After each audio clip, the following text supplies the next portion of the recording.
Friends, Shabbat Shalom, and greetings to you all. It was only a year ago the terrible tragedy at the Tree of Life Synagogue in Pittsburgh took place. And we gain hope never to have to talk about these incidents, but anti-Semitic behavior appears to be on the rise. But it's not from a political agenda, it's much deeper than that. Hatred for no reason has been around forever, and it stems from false narratives, from misguided beliefs, from jealousy, and the great driver of most evil in the world, fear. We can overcome fear, and if we overcome fear, we can overcome all its ramifications. Do not be lax, but do not be fearful. Continue to work on yourself and make yourself the best you can be, and in so doing, you'll impact the world around you. And as the year gets rolling, do not forget to keep these goals in mind for the year, especially as we get closer to winter and Christmas season when people just seek ways to be better. And here's those 5 personal approaches that you can take just for you. And I mentioned them last week. Become more mindful, and therefore less detached. Become more approachable, and therefore less exclusive. Become more graceful, less judgmental. Become bolder and less fearful. Become more self-giving and less self-absorbed. And of course, these are the things that we want to let grow in us as the year progresses. And so I encourage you all to do that. And the other day, of course, was Halloween. And to many, it's just a non-Jewish Purim, but with a greater variety of things to eat. And really the only thing in common is the dress-up, although it too is based on a religious holiday. The sea was rocking, all the day in the sands. Igor on chains, backed by his baying hands. The coffin bangers were about to arrive with their vocal group. The Crypt Kicker 5, he did the mash. He did the monster mash, the monster mash. It was a graveyard smash, he did the mash. It caught on in a flash, he did the mash. He did the monster mash. Now that, of course, was, the great hit by Bobby Boris Pickett and the Crypt Kickers, who included Leon Russell on piano. And he can actually play almost any instrument, and he played with everybody that you can think of. And as we gathered and shared in that community spirit of celebrating the kids, let's gather now in the community spirit of like-minded, like-souled unification of spirit, that collective consciousness of seekers who come together in the showing of faith, of love as a community, a chavura of fellowship, expressing our nature of kindness, compassion, thoughts, feelings, hopes, dreams, and wishes that unites us all. This community house of spirit, Beth Ruach. So once again, please do go ahead. Invite everybody physically, psychically, emotionally, spiritually, to gather and share. From Psalm 133, the Hinei Matov. Come together. Hinei Matov. Shevet Achim Dam Yad. Hinei Matov. Shevet Achim Dam Yad. How good, how pleasant it is for brothers and sisters together. Community. Community. Community. Together. And my friends, as a community, let's all spread love, goodwill, fellowship to the world. Let's all send special birthday greetings out to Ellen and Bruce, who both have special days coming up. Now remember, friends, this is your setting aside. When you get together as your chavura, your group, your community, and you wish goodwill on the universe and good things to the people around you, it's you're setting aside some of that sacred time in your own little sacred space. And we only have a small amount of time and a small amount of space to honor and converse with whoever, whatever you happen to believe in. It's a part of your kavanah, your intention, your goodwill towards, life in the universe and God. So let's send some of that goodwill out now. And let's invoke healing and renewal for everybody you know and for the souls and spirits of everybody you know. So think whoever that needs healing, renewal, and love, or just plain goodwill, focus on them. Call their names. It's not just for people. It's for our pets, for the earth. It's for the healing of the world. The tikkun olam that's part of our spiritual genetic makeup, my friends. So let's send thoughts and energy for health and renewal for everybody in need. For those in our hearts and our minds. For Leora, for Bob, for David, for Jana, and wise Solomon, for Sonia and Elmo, for Cassie, Carl, Veronica, and of course for the bee. Friends, it is the kindness, Healing wishes, goodwill, and love we all send out. It circles the world finding those in need. So thank you, each of you, for all you do, for all you care, because the world is a world of spirit, and spirit, my friends, never dies. Mi sheberach Avoteinu Makor HaBracha Mimotenu. May the source of strength bless the ones before us. Help us find the courage. Make our lives a blessing. The renewal of body. The renewal of spirit. Let us say, Amen. Mishaberach, let us all have our spirits renewed, my friends. It's a great prayer for healing in which we call upon God to heal as he has healed before. Mishaberach, may he who blessed, because all healing is a blessing. Let's all send and receive healing and renewal energy in our efforts to love, to share, to care, to grow. And since this is for our pets too, and this week's reading, that of Noah and the animals, signals the time to welcome and bless our pets. Let's welcome those with feet, with fins, with wings, and those who slither. Welcome furry ones and scaly ones. Welcome noisy ones, quiet ones. And mine certainly have a lot to say. Welcome all humans and not so human. See, my friends, it is not we alone who pray and honor and share this connection. All things pray. All things are connected. All things pour forth their soul. All things have souls. The heavens pray, the earth prays, every creature and every living thing prays. In all life, there is longing. Creation itself is but a longing, a prayer to the Almighty. What are the clouds, the rising and setting of the sun, the soft radiance of the moon, the gentleness of night? What are the flashes of the human mind and the storms of the human heart? These are all prayers that go out to the universe. Every creature, every living thing is a relationship with God. Today we give thanks, especially for our animal companions in life. Cats and dogs, horses, birds, turtles, fish, and so many more. How full life is because we share it with all of our animal friends. Every creature, every living thing, whether their lives have intersected with human life or not, has a relationship with God. We give thanks for the creatures with whom we inhabit the earth. Proverbs 12:10 tells us that a righteous person knows the soul of their animal companion. And I'm sure you all knew and know the souls of yours.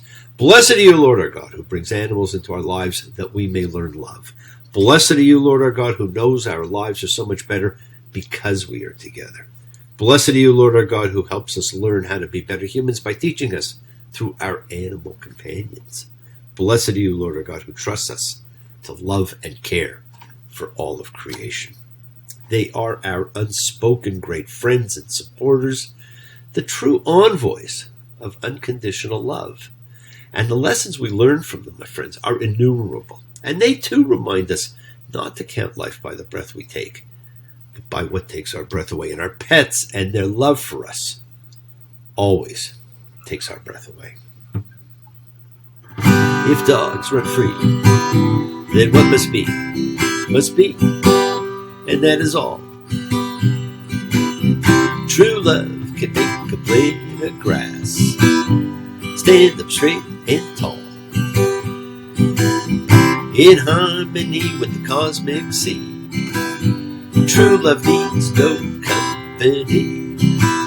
It can cure the soul, it can make it whole. If dogs run free. That, of course, was Bob Dylan's nod to dogs. Now, I was asked great questions about last week's story of creation. All week I've been getting emails and questions. And maybe I'll do a blog piece on these questions and give some answers, because the reading really stimulated thought. And these included things like, how could there be light and dark or day and night before God created the sun and moon? Who are the cherubim put to guard the Garden of Eden to keep man from returning? Aren't they little angels? Who are the sons of God referred to who marry the daughters of man who give birth to the heroes of old? Now, these are all great questions. And those are but a few of the ones that came. And every time you read it, you will have another one, because something else will come up for you. So I'll write something up and I'll give some answers to those things. And if you have other questions, feel free to continue to send them.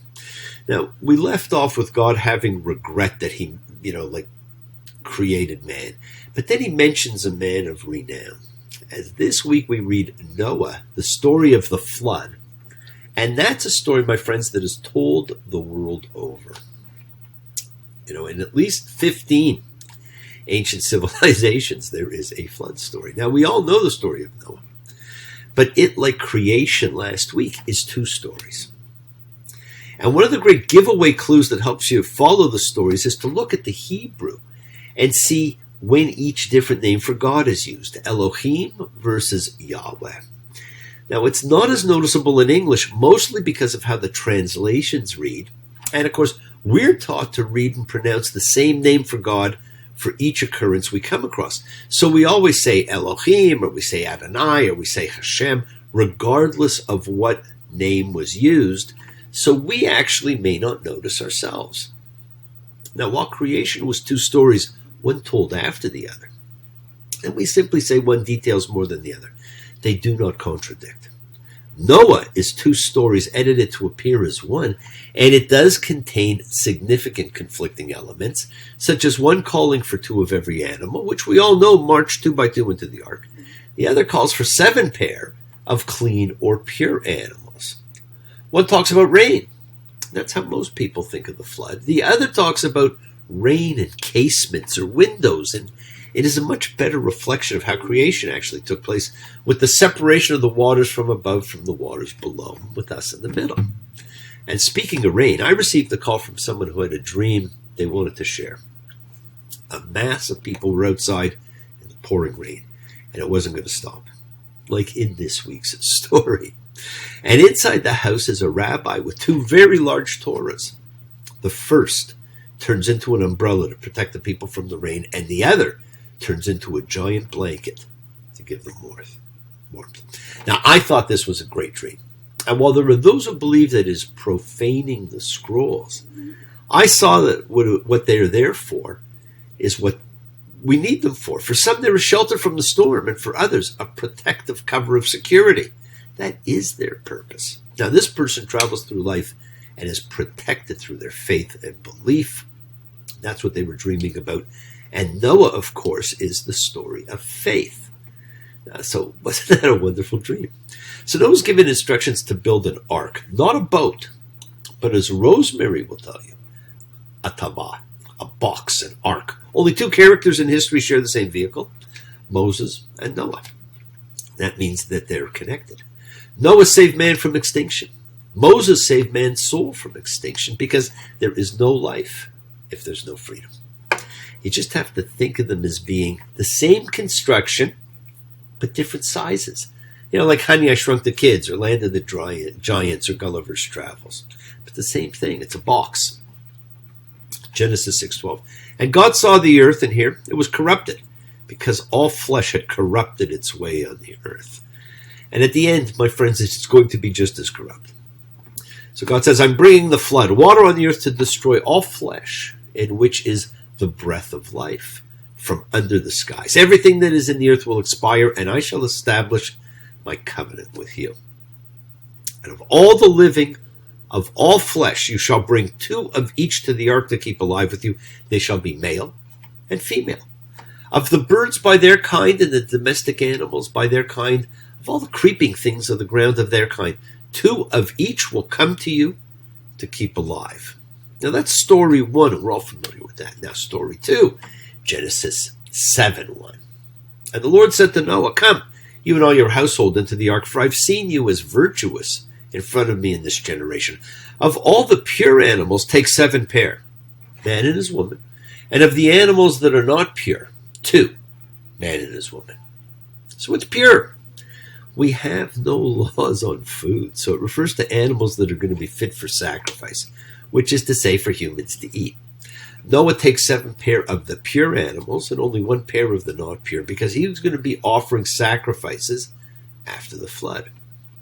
Also of the birds of the sky, 7 pair, male and female, to keep live seed on the face of the earth, because in 7 more days I'll rain on the earth 40 days and 40 nights. Well, God is going to rain down destruction.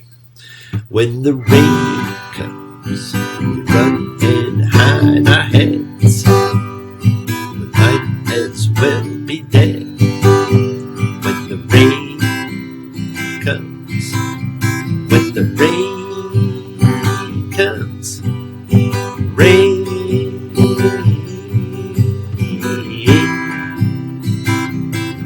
I don't mind. Now in this story, what will happen? It will rain. And in a galaxy far, far away, we have this, Genesis 7:11. In the 600th year of Noah's life, in the second month, in the 17th day of the month, on this day, all of the fountains of the great deep were split open, and the apertures of the skies were open. So windows above and doors below open, and the water comes rushing back in. The waters that were separated earlier, the waters from above and the waters from below. That was commonly pictured in art. The ark that bears the humans and animals through the floodwaters is a boat. And this would be a correct view of the vehicle in the Mesopotamian flood account found in Tablet 11 of the Epic of Gilgamesh. And I wrote a paper on that this last summer when I was in Israel. There, the hero, Utnapishtim, takes his family, his possessions, and the animals into a boat to escape a flood brought on by the gods. Now, the parallels to the biblical account are tempting. Utnapishtim's boat comes to rest on a mountaintop. He sends out 3 birds, including a dove and a raven, and he builds an altar and offers a sacrifice. Now, a notable difference, however, is precisely that the biblical flood hero, Noah, does not build a boat, but he builds an ark. And an ark is a box, because Moses is going to build an ark to carry the tablets of God. Now, the measurements given for it in the text are rectangular, and there is neither a keel, nor a rudder, nor a sail. The same applies to the box in which the baby Moses is placed. And in such a vessel, the humans and the animals are utterly helpless, cast about in the waters without any control over their fate. This is a story of faith. And it's far more than an ordinary rain. It's this cosmic crisis in which the very structure of the universe is endangered. So much so that everything that had the breathing spirit of life in its nostrils, everything that was on the ground, died. The only thing that didn't die are fish. There's a reason for that too. And in our other story, after the destruction, the fountains of the deep and the apertures of the skies were shut, and the rain was restrained. That's got both. It's got the windows and the doors opening and rain coming down. So the windows and doors were closed, the rain stopped, and after things settle and the birds tell Noah it's okay to leave, he makes a sacrifice and appeases God with a meal. Now, who knew it would be that easy? And Noah built an altar to the Lord. He took some of each of the pure animals, and of each of the pure animals he offered sacrifices on the altar. And the Lord smelled the pleasant smell. And God said to his heart, I won't curse the ground on account of humankind again, because the inclination of the human heart is bad from their youth, which he said earlier, and I won't strike all the living again as I have done. Now, man is still bad, but we will live. And we get the first of the 4 major covenants that take place between God and man. So we're safe. We're protected. I'm going to love you like nobody's loved you. Come rain or come shine. High as a mountain, deep as a river. Come rain or come shine. So thank you, Noah, for the covenant of protection, the rainbow.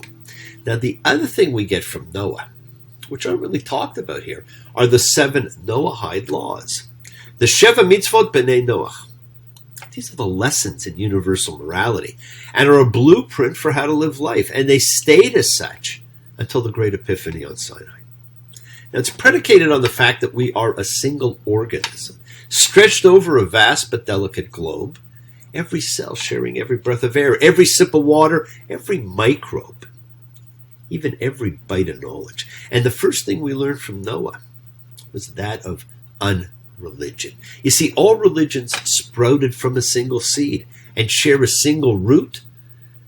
And those are the real lessons Noah received from God. These 7 universal laws, because God is the God of everybody. They're applicable to all. And they are Embrace the relevance of oneness. Every life on earth breathes with purpose and meaning, and God saw himself and his children as the earth's stewards having to care for it. Do not profane that oneness in any way.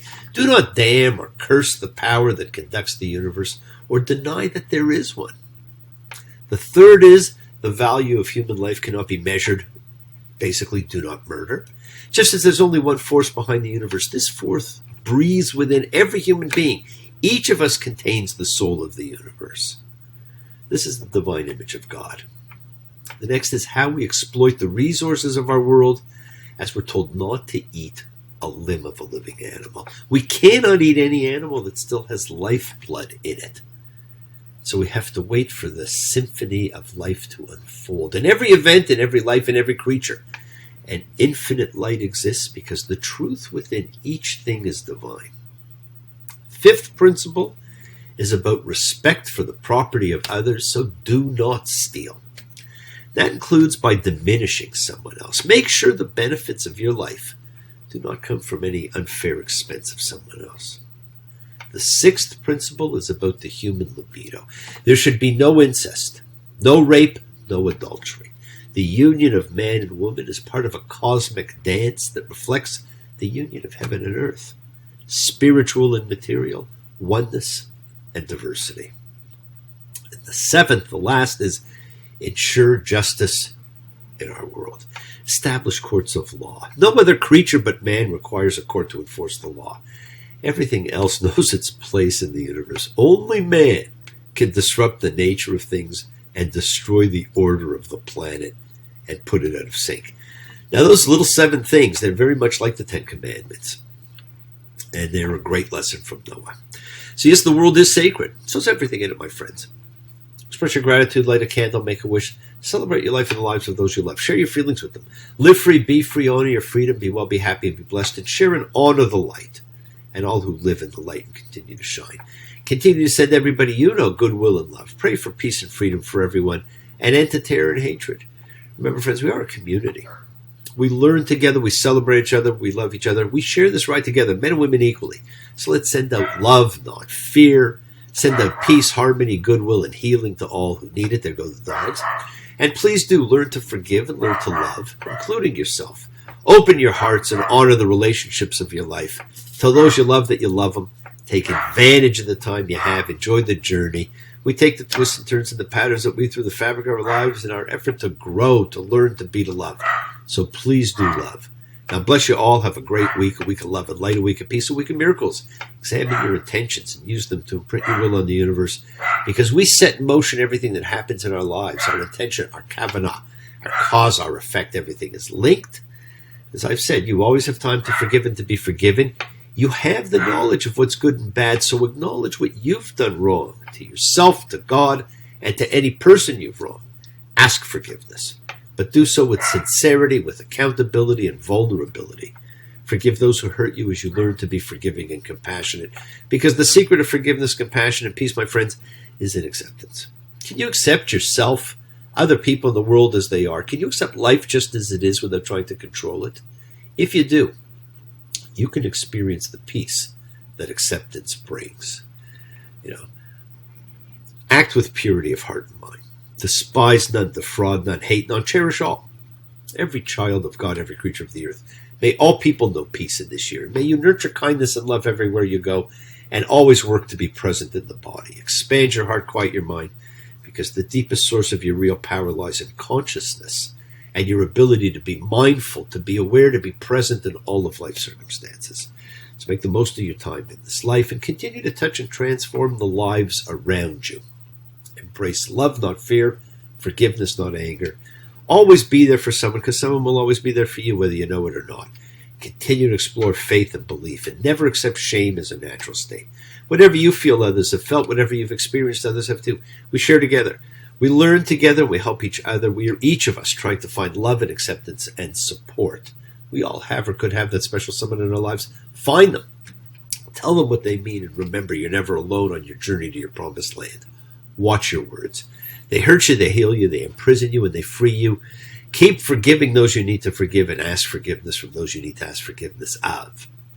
If you can't live by too many laws, try to live by just the 7 Noahide ones.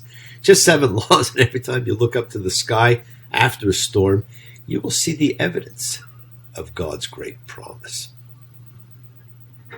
Someone told me long ago, there's a calm before the storm. I know it's been coming for some time. When it's over, so they say, it'll rain a sunny day. I know, shining down like water.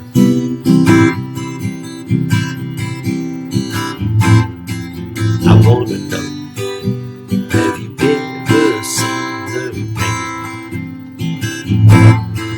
I want to know, have you ever seen the rain? Coming down on a sunny day.